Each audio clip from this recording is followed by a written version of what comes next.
everybody. What's going on? What's going on? This is Nicholas and Lee, and we are back with another video. Today we are going to talk about gender roles and finances, and we want to thank everybody actually for watching these videos.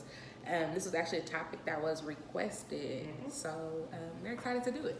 So the first thing we're going to talk about is aligning your goals. This is something that we think you should do before you consider getting married or before you even consider merging accounts or whatever it is that you're considering doing with the other person. So, Nicholas, would you like to take it away? Yeah. So, from the two of us and our own opinions, Yes. we don't believe in gender roles. Yeah. We believe in somebody getting whatever needs to be done. And I think the first thing that you have to do to avoid the whole gender role circle is to work on aligning your goals. Yes. So I think before you consider, moving in, merging accounts, getting married, blah, blah, blah, you have to talk about, what are your dreams? What are your passions? What are the other person's dreams? And what are the other person's passions? Mm-hmm. And what you want is to form a bond where your dreams mesh and the two of you complement each other. Yeah. And that once the two of you can dream together, that means you can both work towards the same ideal together. So, for example, one of our goals for both of us was actually to be debt-free. We also wanted to be homeowners. For some reason, neither one of us kind of care about about very materialistic things other than just getting a home and owning it ourselves. Mm-hmm. So when we go on our dates, for example, today one of our dates was to go look at model homes, which is a free day for us. But that allows we do that all the time. Yeah, we do it every week. But that's a way for us to dream together, and that's something that we talked about before we even considered merging accounts. So just having those discussions while dating and while engaged, we're able to essentially figure out how we want to plan our finances in the future. And I think once you learn how to do all that, I think it builds a certain level of trust between the two. Yeah. Because since I know what Lee's dreams are for herself, not including me, what my dreams are for myself, and the dreams that we want to accomplish together, I can trust her with our finances. Yeah, and the same with me and him. Right. Yeah. Now, we're not saying that things can never happen, people don't mess up, people don't change, but you can't plan for everything. Yeah. And that's a lot coming from me because I'm a planner.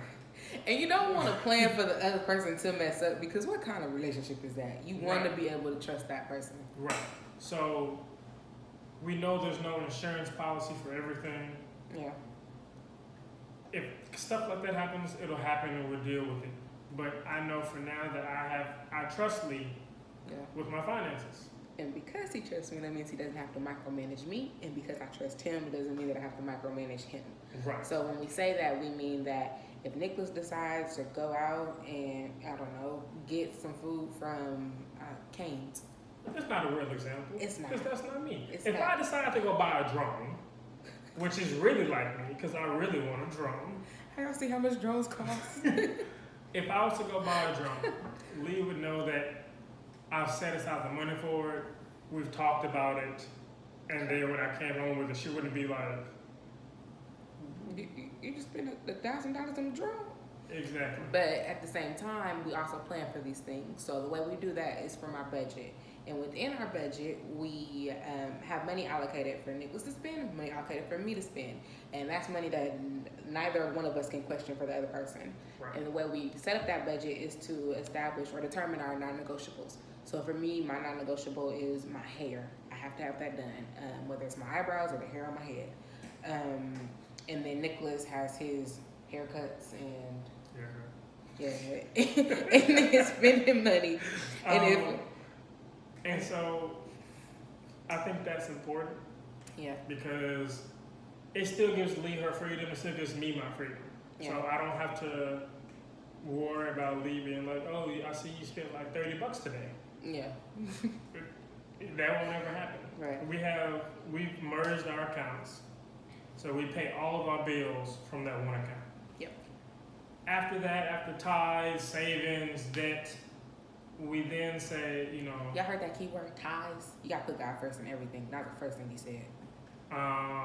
Okay. I'm sorry, this is my thing, man.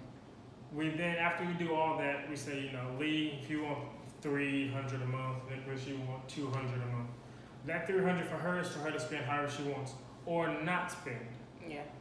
And that has nothing to do with me. I don't have to question it, won't question it, and I think that gives her freedom, and I think it keeps the peace, because it's not like No we're like this all the time, and we never separate because we just why love you get each other. surprised, man? I think it allows you to have your own independence while still doing things together, coherently. Yeah. And at the same time, I guess that segues us right into the providing role.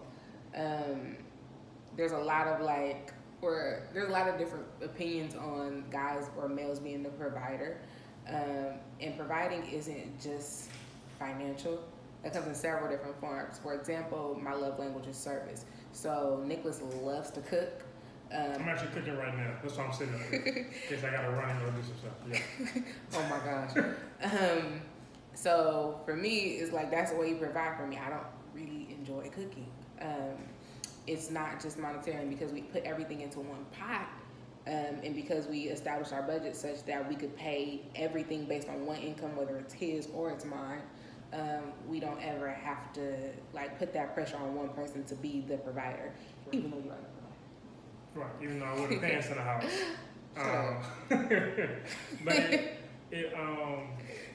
because we do that, and because we can live off of one income, pay our rent, utilities, and we, groceries, we try to live off of one income. Yeah. It doesn't really matter. Now, do we use my income? Yeah. Do we use Lee's income? Yeah. Do we know which dollar belongs to who? No. So it alleviates that whole you're not paying for everything. Yeah. And I think that way it's more of a joint, it's more of a union. We did this. Yeah. Because if I'm paying for rent, it's my house. It's my house. That's just plain and simple. And also, we joke about that a lot. It's my house. It's my couch.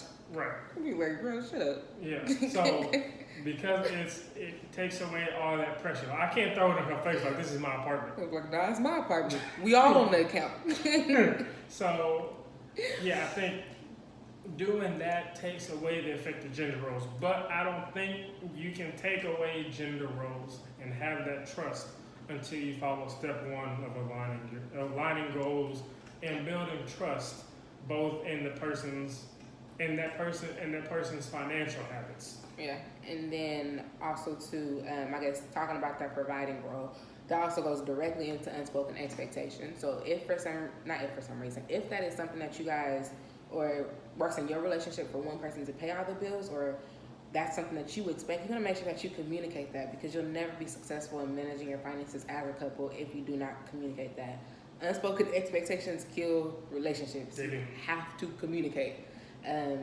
Communicate everything, whether it's that I expect that we put all of our finances into one pot, or I expect that you pay everything. Mm-hmm. That's something you want to communicate before you get married, and even when you do get married or when you do choose to combine finances, you want to make sure that you communicate, hey, this is what I expect from you now, or this is what I would like.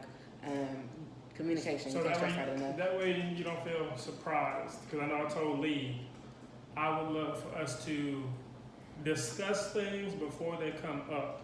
Yeah. Because surprising, if it's from the other person's point of view, it could be more of like an ambush. Yeah. So I think if you don't ambush, if you communicate, a lot of things don't become problems because you've communicated them effectively. Yeah. Yeah, I don't know. I think unspoken expectations, we all, us included, we all have to be really, really aware of what we expect and make sure that we are communicating those things. Finances as a couple, when you combine them, or as whatever it is you are really important. Don't just leave it in my video. I'm checking my chicken, woman. Your chicken ain't done. Lee, talk to people. Watch that chicken not be done, though. I didn't say it was be done. Don't be leaving me to talk to them by The myself. person that doesn't cook is gonna tell me not to check the chicken. Shut up. Anyway, I think that might have been everything. Yeah, that's all of our topics for today. So everyone, we thank you for tuning in. Gender roles and finances is the name of this video. We're still learning. We're still on our debt-free journey. If you guys have any topics you think we should talk about, if you guys have any suggestions for how we shoot the video, let us know. Also, if you like this video, like it. Subscribe. Please subscribe. And share. Share. Yes. Yes. Thank you all so much. Thank you guys. Bye.